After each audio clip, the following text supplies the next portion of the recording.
దృష్టి కనుమా, నీ బిడ్డల పాలన కొనుమా. సాయి కృపా దృష్టి కనుమా, నీ బిడ్డల పాలన కొనుమా.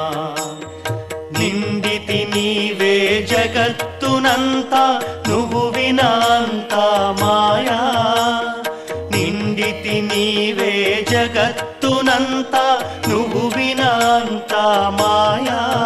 సాయి కృపా దృష్టి కనుమా, నీ బిడ్డల పాలన కొనుమా. సాయి కృపా దృష్టి కనుమా, నీ బిడ్డల పాలన కొనుమా. నే ఒక అంధుని రంధిత బంధిని, ప్రభు దర్శనమే ఇమ్మా. శ్రీ సచ్చిదానంద సద్గురు సాయినాథ్ మహారాజ్ కి జై.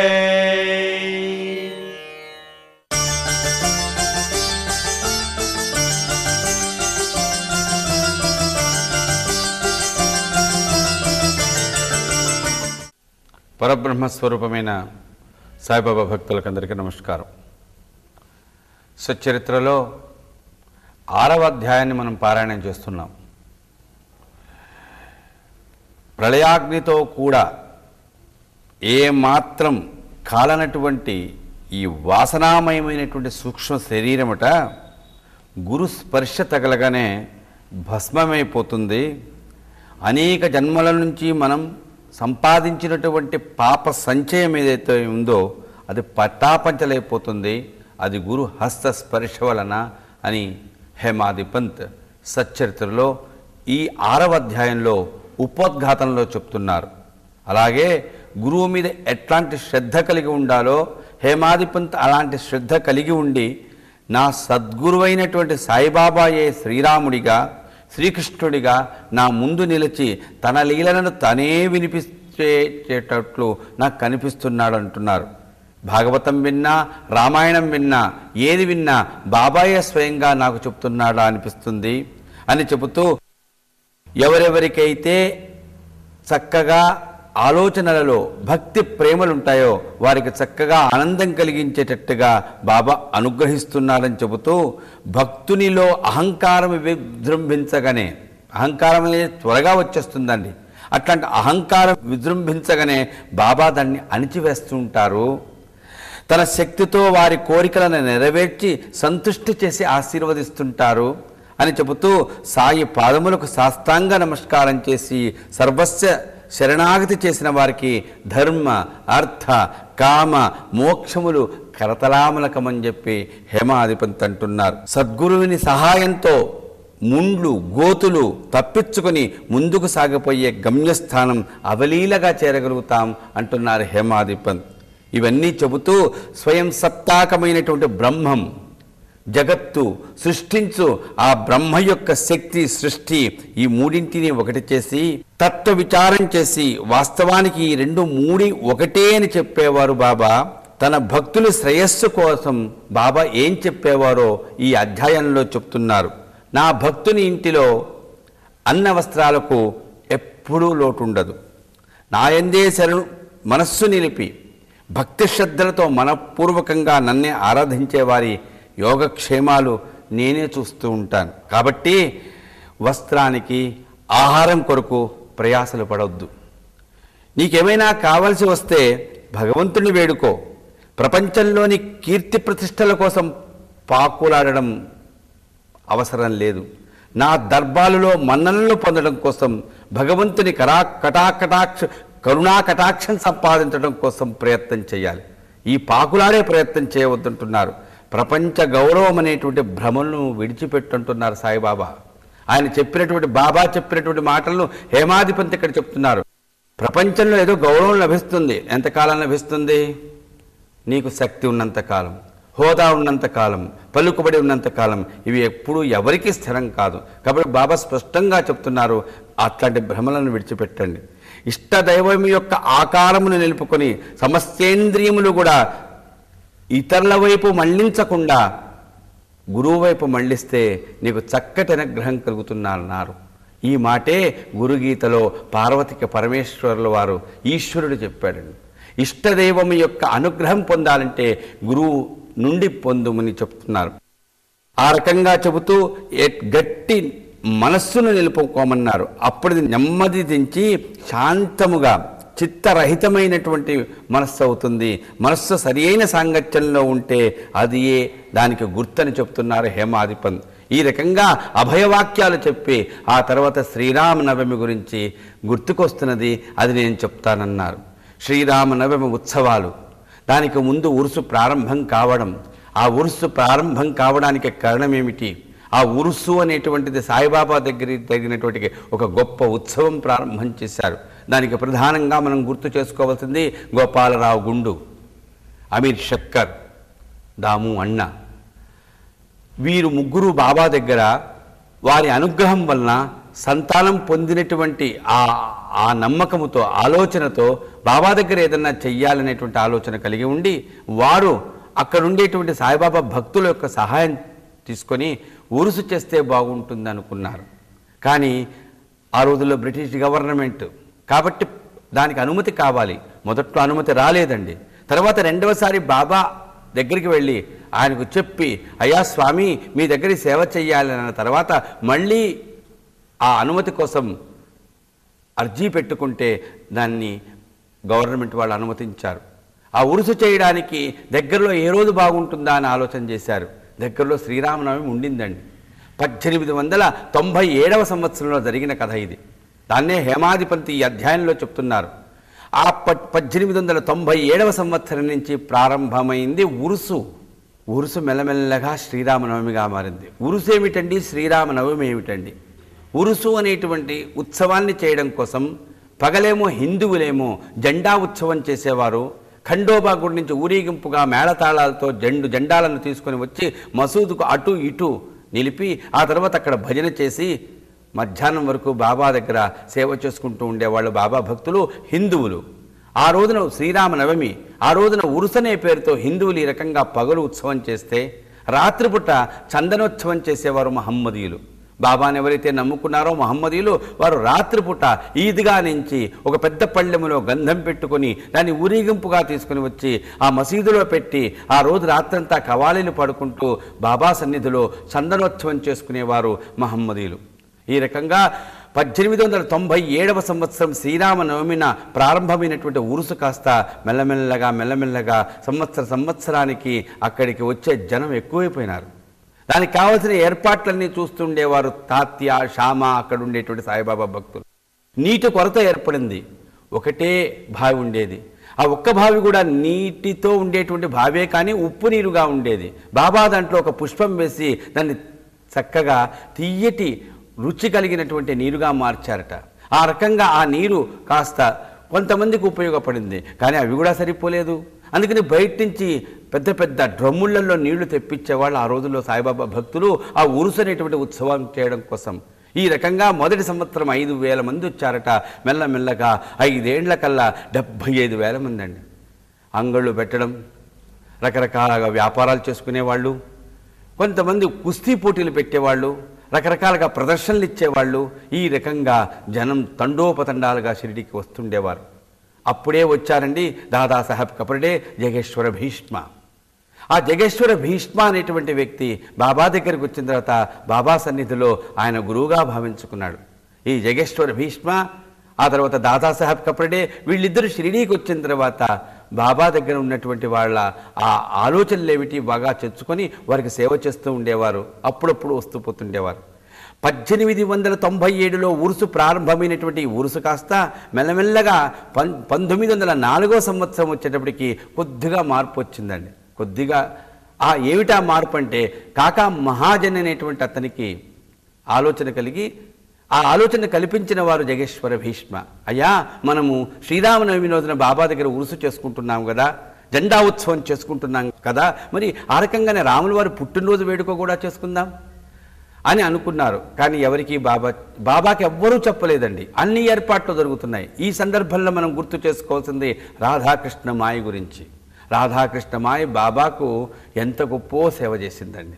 అందుకని ఈ రోజున సంస్థానం ఏదైతే ఉందో షిరిడీలో, ఈ రోజున ఆ 4 వేళల హారతులు ఏవైతే ఉన్నాయో, ఏ రకంగా నియమంగా బాబాకు హారతులు ఏ సమయంలో చేయాలి, ఈ సంస్థానం ఈ చేసే కార్యక్రమాలకు వీటికన్నిటికీ రూపకల్పన చేసింది ఎవరం అంటే ఆమె ఆ రాధాకృష్ణమాయి. ఆమె పేరు సుందరీబాయి క్షీరసాగర్. ఆమె ఎప్పుడు రాధాకృష్ణ రాధాకృష్ణ అంటుండేదట. ఆమె దగ్గరికి వెళ్ళమని చెప్పి బాబా చెప్పేవారు. ఆమె పేరేమిటి? రాధాకృష్ణమాయి. ఈ రకంగా బాబా ఆ రకంగా రాధాకృష్ణమాయి ఇంటికి వెళ్ళమని చెబితే ఆమె పేరు అలాగే స్థిరపడింది. ఆ తల్లి ఆ శ్రీరామనవమి కోసం కావలసినటువంటి ప్రసాదం, రాముల వారి పుట్టినరోజు అనేటువంటిది చెయ్యాలనుకున్నారు కాబట్టి దానికి కావలసినటువంటి ఉయ్యాల, దానికి కావలసినటువంటి అలంకారం అదంతా కూడా ఆమె చేస్తూ ఉండేదట. ఈ రకంగా బాబా ఉండే మసీదును కాస్త శుభ్రం చేసి చక్కగా అలంకరించేవారట.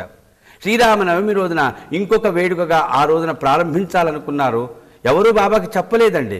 అన్ని ఏర్పాట్లు అయిపోతున్నాయి. అప్పుడు వాళ్ళు అనుకున్నది ఏమిటంటే హరికథ చెప్పిస్తే బాగుంటుందని.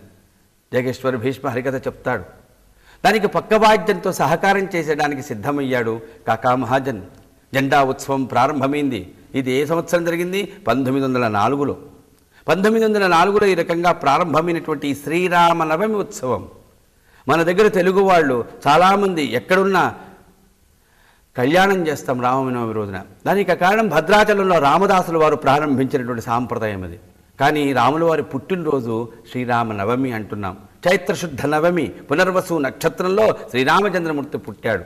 కాబట్టి జెండా ఉత్సవం చేయడం, హరికథలు వినడం, ఈ రకంగా ఒక ఉయ్యాలలో రాముల వారి ప్రతిమ పెట్టుకొని చక్కగా ఏదైనా సంకీర్తన చేయడం, ఇవన్నీ చేయడం అనేటువంటిది ఆ రోజున చేసేటువంటి సాంప్రదాయబద్ధంగా అందరూ చేసేది. కానీ మన తెలుగు వాళ్ళ దగ్గరికి వచ్చేటప్పటికి కాస్త రామదాసుల వారి యొక్క ఆ రకంగా భద్రాచలంలో జరుగుతున్నది కాబట్టి మనమంతా కూడా కళ్యాణం కూడా చేస్తూ ఉన్నాం.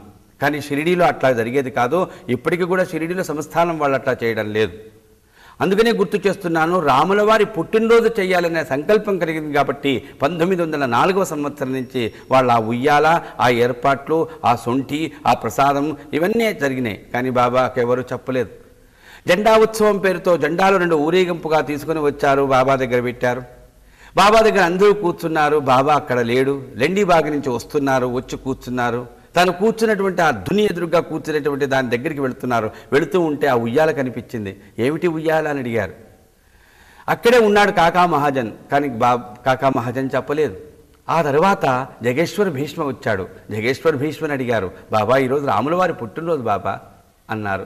ఆశీర్వదించమన్నారు. ఆశీర్వదించాడు. బాబాకి ఎవరూ చెప్పలేదు హరికథ ఒకటి కూడా ఏర్పాటు చేస్తాము చెబుతున్నామని చెప్పలే. ఆ తర్వాత జగేశ్వర భీష్మ వెళ్ళాడు. అందరూ కూర్చున్నారు. రామచంద్ర మహారాజ్కి జై అన్నారు. బాబా అప్పుడు పిలిచాడు గట్టిగా, కాకా ఇక్కడికి రాని. కాకా మహాజన్ వచ్చాడు. కాస్త భయపడ్డాడు. అప్పుడు ఏం చేశారు బాబా? మెట్ల మీద ఉండేటువంటి ఒక హారాన్ని తీసి కాకా మహాజన్ మెడలో వేసి, ఇంకో హారాన్ని తీసి జగేశ్వర భీష్మ మెడలో వేయి. నిజంగా చూడండి, బాబా గౌరవించాడండి. ఎవరైతే రాముల వారి కథ చెప్తున్నారో ఆయనని గౌరవించారు. ఎవరైతే రాముల వారి కథ చెప్పేదానికి, ఆ హరికథ చెప్పేదానికి పక్క వాయిద్యంలో సహకరిస్తున్నారో వాళ్ళని గౌరవించారు పూలహారం వేసి. ఈ రకంగా హరికథ మొత్తం చక్కగా అందరూ విన్నారు, బాబా విన్నారు. 2-3 గంటల పాటు ఆ కార్యక్రమం అయిపోగానే అందరూ రామచంద్ర మహారాజ్కి జై అన్నారు. ఎవరో గులాలు పొడి చల్లారట. బాబా కంట్లో పడిందట. కోపం వచ్చిందట. పారిపోయారండి. కానీ కొంతమంది ఉండిపోయారు. కాకా మహాజన్ వచ్చి ఆ ఉయ్యాల తీయడానికి ప్రయత్నం చేస్తే వద్దు, రేపు కాలహండి చేయమన్నారు. రాముల వారి పుట్టిన మర్నాడు ఆ రోజున ఆ కాలహండి కృష్ణుడి యొక్క పుట్టినరోజు కూడా చేసుకోవాలని బాబా ఆ రకంగా చెప్పాడేమో. చెయ్యలేదండి. ఇప్పటికీ కూడా కాలహండి చేస్తున్నారు. శ్రీరామనవమి రోజున ఈ వేడుక ఇప్పటికీ చేస్తున్నారు. హరికథలను చెప్పించడం ఇవన్నీ కూడా దాస్గణ మహారాజుకు అప్పచెప్పారు బాబా. బాబాయే స్వయంగా ఆ రకంగా ఆ ఉత్సవాలను ఎలా జరిగేవి ఇవన్నీ కూడా ఆయనే చూస్తూ ఆయనే చేయించేవారు. కాబట్టి ఎప్పటికీ కూడా సాయిబాబా భక్తుల ఇండ్లల్లో, సాయిబాబా మందిరాలలో చాలా గొప్పగా శ్రీరామనవమి ఉత్సవాలు జరుగుతున్నాయి. అంతేగాని రాముల వారి పుట్టినరోజున బాబా పుట్టినట్టుగా ఎక్కడా లేదండి. రాముల వారి ఆ శ్రీరామనవమి కొంతమంది అనుకుంటుంటారు సాయిబాబా పుట్టినరోజా అని. కాదండి, రాముల వారి పుట్టినరోజు వేడుకలను, ఆ శ్రీరామనవమి ఉత్సవాలను, ఆ హరికథలను చెప్పించడం బాబా అలా చేసేవారు. కాబట్టి ఈ రకంగా మనం కూడా బాబా భక్తులను చేస్తున్నాం. ఆయనకు కోపం వచ్చి రావడం ఏమిటండి? ఏది ఆ హరికథంతా అయిపోయిన తర్వాత ఆ గులాల పొడి చల్లడం. హేమాధిపంత్ అంటారు, రావణాసురుని చంపడం కోసం శ్రీరామచంద్రమూర్తి అంత కోపంతో ఉన్నాడేమో. ఏదైనా కొత్తగా ఏదైనా కార్యక్రమం ప్రారంభించేటప్పుడు బాబా రివాజ్ ఏమిటంటే ఆయన కాస్త కోపంగా ప్రవర్తిస్తారు. కానీ ఆ తర్వాత ఎవరైతే ఆ రకంగా ఆయనకు అలవాటుది అంతే, కాస్త మనం సహించాలి, కాదండి ఆ తిట్లు ఆ కోపమే మనకు ఆశీర్వచనం అనుకున్న వాళ్ళు బాబా దగ్గరే ఉండడం. ఈ రకంగా ఆ శ్రీరామనవమి ఉత్సవాలు ప్రారంభించారు. 1918 అక్టోబర్ 15 వరకు బాబా శరీరంతో ఉన్నారు. 1918వ సంవత్సరం కూడా బాబా సమక్షంలో ఇప్పటికీ జరుగుతూనే ఉన్నాయండి షిరిడీలో. కాబట్టి సాయిబాబా మందిరాలలో అన్ని చోట్ల శ్రీరామనవమి ఉత్సవాలు చాలా ఘనంగా జరుగుతున్నాయి. ఈ శ్రీరామనవమి ఉత్సవాలతో పాటు ఈ ఉత్సవాలు ఎలా జరిగాయి, ఎంత వైభవంగా జరిగాయి. నామ సంకీర్తన చేసేవారట, అలాగే అన్న సంతర్పణ చేసేవారట, చాలా వైభవంగా చాలా ఆనందకరంగా జరుగుతుండేవదట. ఎక్కడా ఎవరికి కూడా ఏ రకమైనటువంటి వ్యాధులు వచ్చేవి కాదట. హిందువులు మహమ్మదీయులు ఈ రకంగా పగలు జెండా ఉత్సవం, రాత్రిపూట చందనోత్సవం ఇంత చక్కగా కలిసి మెలిసి అన్నదమ్ముల్లాగా అంత ఒకే చోట ఒకే స్థలములో మసీదులోనే ఆ ద్వారకామాయిలోనే ఒకే స్థలంలో పగలు హిందువులు రాత్రి మహమ్మదీయులు ఎంత చక్కగా అన్నదమ్ముల్లాగా ఉత్సవాలు ఒక సంవత్సరం కాదండి, ప్రతి సంవత్సరం జరగడం, అది వృద్ధి చెందడం చాలా ఆశ్చర్యకరంగా ఈ రకంగా జరిగేటువంటి దాంట్లో ఎవరు పోట్లాడుకున్నట్టుగా కానీ తగాదాలు కానీ లేవు. అలాగే ఎట్లాంటి అనారోగ్యాలకు గురి కావడం కానీ ఎక్కడ ఎవరికి ఏ ఇబ్బందులు కలిగినట్టుగా కూడా లేవండి. ఈ రకంగా ఈ 6వ అధ్యాయంలో చెబుతూ బాబా దగ్గరికి ఈ రకంగా ఎక్కువ మంది జనం రావడం, ఈ ఉత్సవాలు చేయడం, ఈ శ్రీరామనవమి ఉత్సవాలు ప్రారంభం కావడం, ఇవి వృద్ధి చెందడం, వీటన్నిటితో పాటు గోపాలరావు గుండు ఇంకా కొంతమంది గోపాలరావు గుండుకు ఆలోచన కలిగిందట, మసీదుని కాస్త మరమ్మత్తు చేద్దాం. ఆయనకి ఏమీ పట్టవంది సాయిబాబాకు. అయ్యో నేను ఉండేటువంటి స్థలాన్ని కాస్త బాగు చేయండి, కాస్త ముందు అది ఏదైనా వేయండి కప్పు, ఏమడిగేవారు గట. బాబా భక్తులే ఆ రకంగా చేసేవారట. దానికోసం ఏర్పాట్లు చేస్తే బాబా కోపం వచ్చిందటండి. ఇనప పెద్ద భీముళ్లాగా ఆ ఇనప స్తంభాలు ఏవైతే పెట్టారో పెకిలు అవతల పడేశాడటండి. అదే సందర్భంలో హేమాధిపంతి ఈ అధ్యాయంలో గుర్తు చేస్తున్నారు, తాత్యాకు నెత్తిన ఉండేటువంటి తలపాగా, ఆ తలపాగాన్ని తీసేసి దాన్ని పక్కనే ఉండేటువంటి కాలువలో నిప్పట్టించి పడేశాడటండి. ఆ తర్వాత ఎందుకు ఇట్లా ప్రవర్తిస్తున్నాడు, ఏం చేస్తున్నాడు, తాత్యం చంపేస్తాడా, ఎవరు పోయి అడిగినా కూడా బాబా చాలా కోపంతో వాళ్ళ మీద రాళ్ళు విసురుతాడు, చాలా కోపంతో ఉన్నాట. కాసేపు అయిన తర్వాత ఒక మార్వాడిని పిలిచి ఒక కొత్త తలపాగా తీసుకొని దాన్ని తాత్యం తల మీద పెట్టాడటండి. ఎందుకు చేశాడట్లా? దాన్ని తగలబెట్టడం ఏమిటి, అట్లా పడేయడం ఏమిటి, మళ్ళా కొత్తది కొనడం ఏమిటి, ఆయనకు ఆ రకంగా ధరింపజేయడం ఏమిటి, ఎందుకు ఇట్లా చేస్తున్నాడు? హేమాధిపంత్ అంటున్నాడు, ఎందుకు ఇట్లా చేశాడు, ఎందుకు అలా ప్రవర్తించాడు, ఈ విషయంలో నేనేం చెప్పలేను. బాబా దగ్గర ఏం జరిగిందో ఆ జరిగిన దాన్ని మీకు నేను చెప్తున్నాను. ఎప్పుడు ఏది గుర్తొస్తే అది నేను చెప్తున్నానే కానీ ఎందుకు ఇలా జరిగిందని చెప్పడానికి నాకు శక్తి లేదు అని ఈ అధ్యాయాన్ని ముగిస్తూ హేమాధిపంత్ అంటున్నారు. ఎక్కడ ఏ పరిస్థితుల్లో కూడా హేమాధిపంత్ చెప్తున్నారు ఇట్లా మరి ఏమిటి ఆ రకంగా అంత కోపంగా ప్రవర్తించడం ఏమిటి? అందుకనే సచ్చరిత్ర చదవండి. సచ్చరిత్రలో ఉండే విశేషం ఏమిటంటే ఉన్నది ఉన్నట్టుగా రాశారే కానీ ఎక్కడ కవిత్వాలు లేవండి, ఎక్కడ పాండిత్య ప్రదర్శన లేదండి. ఈ రకంగా ఈ శ్రీరామనవమి ఉత్సవాలతో బాగా ఆ ఉత్సవాల గురించి చెబుతూ, గురు హస్తస్పర్శ గురించి చెబుతూ, బాబాకు ఉండేటువంటి ఆ రకమైన ఆలోచన ఏది ఎట్లా చూచాడో అట్లా చెప్పిన హేమాధిపంత్ ఆ శ్రీరామనవమి ఉత్సవాలను ఏ రకంగా ఘనంగా ప్రారంభమైనయో, ఎంత చక్కగా ఇప్పటికీ జరుగుతున్నాయి, కానీ ఆ రోజుల్లో ఎలా జరిగేవో ఒక పాట రూపంలో విని ఈ అధ్యాయాన్ని మనం పారాయణ చేయడం ముగిద్దాం. శ్రీరామ నవమి నాడు షిరిడీలో వేడుకల తీరు చూడు, భక్తులంత కలసినారు జాతి మతము మరచినారు, భక్తులంత కలసినారు జాతి మతము మరచినారు, సంకీర్తన చేసినారు సాయిని పూజించినారు శ్రీరామ నవమి నాడు. గోపాలరావు దాము అన్నాకు ఆ మీరు శక్కరులకు కొడుకు పుట్టినందుకు, గోపాలరావు దాము అన్నాకు ఆ మీరు శక్కరులకు కొడుకు పుట్టినందుకు, భక్తితో బాబాకు సత్కారము చేసినారు, రామనవమి రోజు వారు ఉరుసును మొదలెట్టినారు శ్రీరామ నవమి నాడు. పగలేమో హిందువులు జెండాల ఉత్సవము, రాత్రివేళ ముస్లిములు చందనపు ఉత్సవము, బాజా భజంత్రితో ఊరేగింపు చేసి బాబా వద్దకు చేరి ఆశీస్సులు పొందినారు శ్రీరామ నవమి నాడు. మసీదును శుభ్రపరచి సున్నాలు వేసినది, సాయి తిరుగు వీధులను ఊడ్చి శుభ్రపరచినది, భక్తులకు భోజనాలు ప్రసాదాలు చేసినది, రాధాకృష్ణమాయి సేవ భక్తులకు ఆదర్శమైంది శ్రీరామ నవమి నాడు. బావిలో ఉప్పు నీరు మంచి నీరుగా మారెను, భక్తులకు నీటి కొరత సాయినాథుడే తీర్చను. పందిళ్ళు వేశారు, అంగళ్ళు పెట్టారు, కుస్తీ పోటీలు పెట్టి బహుమతులను ఇచ్చారు శ్రీరామ నవమి నాడు. తేనె తుట్టలాగా షిరిడి ప్రజలతో నిండింది ద్వారకా మాయి బృందావనము అయినది. భక్తితో చేసినారు నామ సంకీర్తన, పేదలకు చేసినారు అన్న సంతర్పణ శ్రీరామ నవమి నాడు. యోగేశ్వర భీష్మ తలపు ఆచరణలు పెట్టినారు, రామజన్మ దినోత్సవము చేయాలనుకున్నారు. హరికథతో ప్రారంభము చేయాలనుకున్నారు, సాయి చెంత భక్తులంతా సమావేశమైనారు శ్రీరామ నవమి నాడు. ఉయ్యాలను తెచ్చారు, బాబా ముందు కట్టారు, మసీదును చక్కగా ముస్తాబు చేశారు.